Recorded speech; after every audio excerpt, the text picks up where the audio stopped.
Durham concordou com sua filha e seguiram viagem descansando. Alguns dias se passaram. Eles evitaram ficar muito tempo fora do quarto.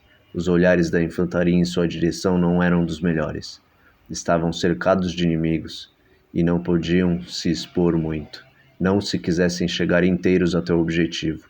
Brandon já estava recuperado e Riet o convidou para sair do quarto, para respirar um pouco de ar no convés do galeão. Andavam pelo convés no meio dos guardas, olhando o mar aberto e apreciando a brisa que vinha do lado leste do navio. Quando estavam mais afastados dos militares, Riet respirou fundo, tomando coragem para começar uma conversa que certamente não seria agradável. Mas precisava falar com Brandon. Não poderiam continuar daquela maneira, sem se falar e sendo odiado por seu melhor amigo. Eles se apoiaram na borda lateral do galeão. Brandon, meu amigo, já se passaram muitos dias desde a nossa última conversa. Agora que você já está recuperado e mais calmo, acho que lhe devo muitas explicações. Brandon olhou de lado para Riet. Ele estava sério e levantou uma de suas sobrancelhas. Sim, Riet. Escutarei o que você tem para falar. Riet se sentiu aliviado vendo que seu amigo não o tinha rejeitado. Brandon, sobre a Lane e eu, sabe? Assim como todo mundo da tripulação, eu também me apaixonei por ela. Mas, Brandon, eu nunca poderia imaginar que você era louco por ela. Achei que ela fosse como uma irmã para você. Em todas as conversas e brigas que tivemos ao longo desse tempo juntos, você a tratava como tal, até mesmo pelas discussões de vocês dois. Eu jamais suspeitei que você era louco de paixão por ela. Nós éramos amigos, Brandon, e você nunca falou sobre o assunto comigo. Só veio falar sobre isso muito tempo depois que já nos conhecíamos e, quando você me contou a sua história com ela, eu já estava apaixonado por ela e ela por mim. Meu caso com a Lane começou em Riverson e só depois você me contou tudo. Era tarde demais. Se eu soubesse disso antes, teria me afastado dela. Não chegaria a começar uma relação, pois sei que isso não se faz entre amigos. Brandon, me perdoe. Riet estava sem jeito, não sabia mais o que falar. Brandon estava calado, tinha escutado tudo sem interrompê-lo. Vendo que Riet estava encabulado e que não iria mais falar, Brandon colocou sua mão sobre o ombro do amigo. Você esqueceu que lhe falei sobre se preocupar com o passado? Eu realmente fiquei furioso quando soube sobre vocês dois, mas naquele momento estava vivendo o presente e reagi conforme as minhas emoções. Eu não o culpo mais pelo que aconteceu, Riet. Eu entendi o que você disse, e a culpa não foi sua. Na verdade mesmo, o verdadeiro culpado de toda aquela situação fui eu mesmo. Eu deveria ter desistido de conquistar a Lane há muito tempo. E antes mesmo da nossa briga, ela tinha deixado claro que não queria nada comigo. Mas depois que Durham me autorizou e me incentivou a tentar, eu me animei. Mas não adianta. Ela não me ama. Riet, se não fosse por você, nem estaria mais vivo. Eu lhe devo a minha vida. Você pode contar com a minha amizade. Eu irei estar ao seu lado de agora em diante. Eu nunca deveria ter deixado Durham partir com o navio sem vocês dois. Estes dias foram tediosos viajando sem a companhia de vocês. Eles se olharam e deram uma boa gargalhada. Riet havia tirado um enorme peso que carregava em seus ombros. A felicidade estava expressa em seu rosto. Conseguir o perdão de seu amigo havia sido uma conquista muito boa. Eles apertaram as mãos um do outro e se abraçaram. A amizade entre eles havia voltado com toda a força, e dessa vez se tornaram amigos inseparáveis. Um mês se passou. Os guardas continuavam sem tolerar a presença deles no navio, mas ninguém arrumou confusão. A infantaria respeitava muito o general, e ninguém era capaz de desobedecer a um comando seu. Farhan havia sumido. Eles não se cruzaram mais. Suspeitavam que ele havia se mudado para outro navio militar. Não estaria mais dentro do galeão. Riet continuou com seu treinamento intensivo, mas agora era um treinamento particular. Somente Lane e Brandon treinavam com ele. O jovem foi aperfeiçoando os dois a cada dia que passava. O confronto contra Terminus estava próximo, e se preparavam intensamente para esse objetivo. Faltavam poucos dias para chegar ao ponto de desembarque. Hiet e Durham se encontravam algumas vezes com o general quando solicitados dentro da cabine. Ele olhava o mapa desenhado por eles e elogiou o trajeto que haviam traçado. Tudo estava andando como planejado por ele, e nada mais se intrometeu em seu caminho. O general havia livrado o reino da grande ameaça dos mares, e agora iria livrar o reino de uma ameaça aprisionada, e como recompensa ficaria com o ouro do reino antigo. Os navios estavam atravessando uma região considerada perigosa, e, de longe, visualizavam uma enorme quantidade de tropas nas terras ao lado oeste. Era um final de tarde, o sol naquela região ardia na pele. Era quente mesmo com ele se pondo. Enquanto ele brilhava vermelho no horizonte, as tropas que estavam na terra avançavam em direção a algum inimigo.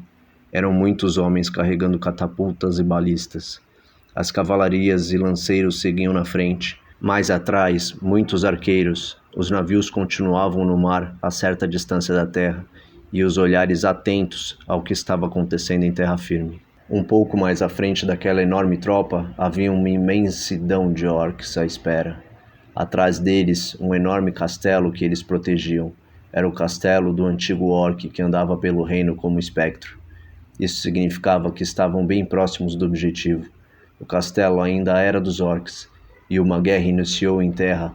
Sons graves eram produzidos por instrumentos utilizados pelos orcs, e as tropas avançavam umas contra as outras. Uma grande guerra estava passando diante dos olhos de todos dentro dos navios.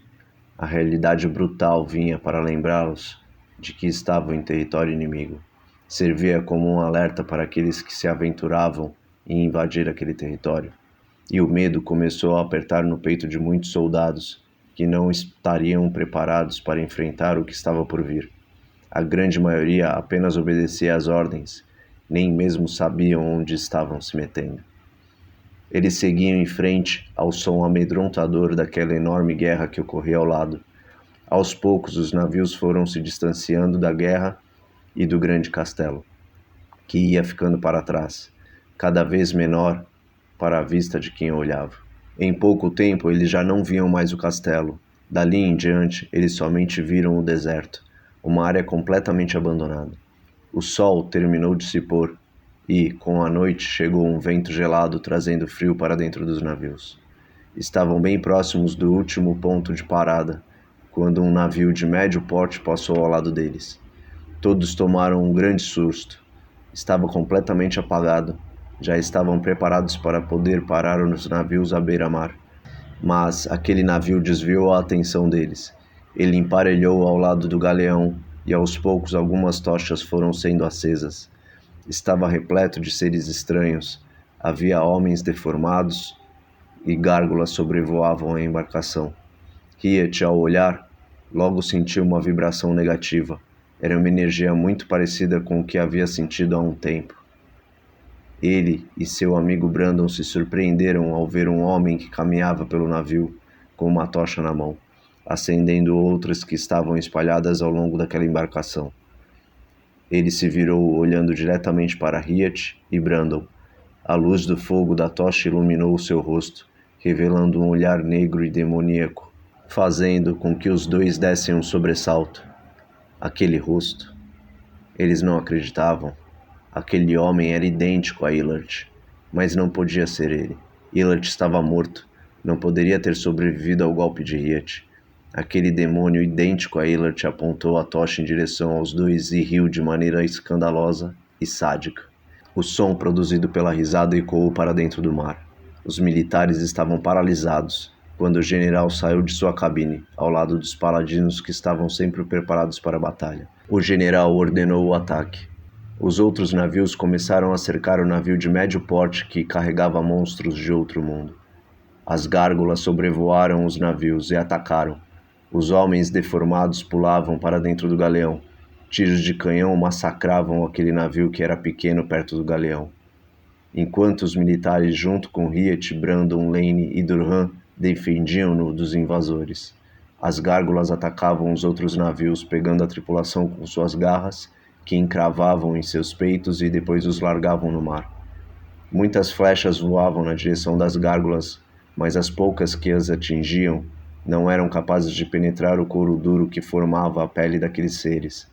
Aquele navio médio não conseguiu resistir por muito tempo e logo começou a afundar. Porém, aqueles demônios não sentiam medo, e mesmo com o navio afundando, eles continuavam invadindo o galeão. Eram muitos seres deformados acompanhados daquele homem de olhar maligno. O navio havia afundado, mas uma grande guerra continuava dentro do galeão. Durham, Brandon, Riet e Lane pegaram suas armas com o general. Eles estavam ajudando a defender o navio. Aqueles seres pareciam imortais. Mesmo após sofrerem muitos golpes, eles continuavam de pé. Riet descobriu que eles somente paravam após terem suas cabeças arrancadas de seus corpos. Mas era tarde demais. Aqueles demônios estavam tomando o galeão. Muitos militares estavam mortos e eles não poderiam continuar lutando. Precisavam fugir dali, antes que todos acabassem mortos. Um dos navios militares se aproximou, resgatando os militares que pulavam do galeão. Durham viu os paladinos protegendo o general John Cold e o levando para outro navio. Rápido! Temos que abandonar o galeão! Vamos fugir para outro navio!